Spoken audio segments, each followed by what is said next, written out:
King and Pawn Endgames for Beginners. Imagine you are in a tense situation on the chessboard, with only your king and a single pawn left against your opponent's king. The outcome of the game hangs in the balance, and your next moves could determine victory or defeat. Understanding how to navigate these endgames can be the difference between winning and losing.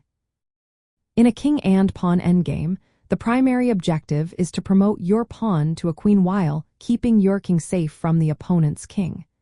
The first step is to understand the concept of opposition. This means positioning your king directly opposite your opponent's king with one square in between. Gaining the opposition allows you to control the center of the board and dictate the flow of the game. When you have the pawn, your goal is to advance it towards the promotion square, while simultaneously using your king to block the opposing king from getting too close.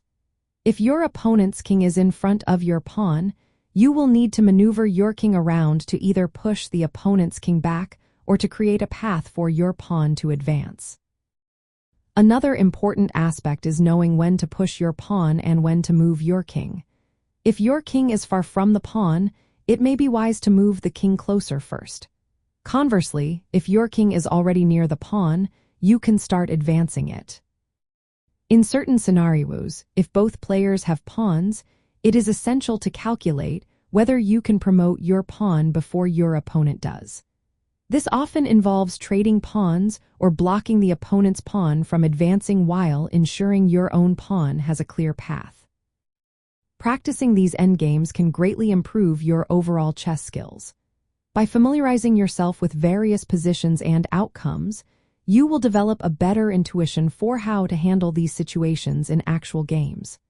Remember, every move counts, and understanding the principles behind king and pawn endgames will set you on the path to becoming a more competent chess player.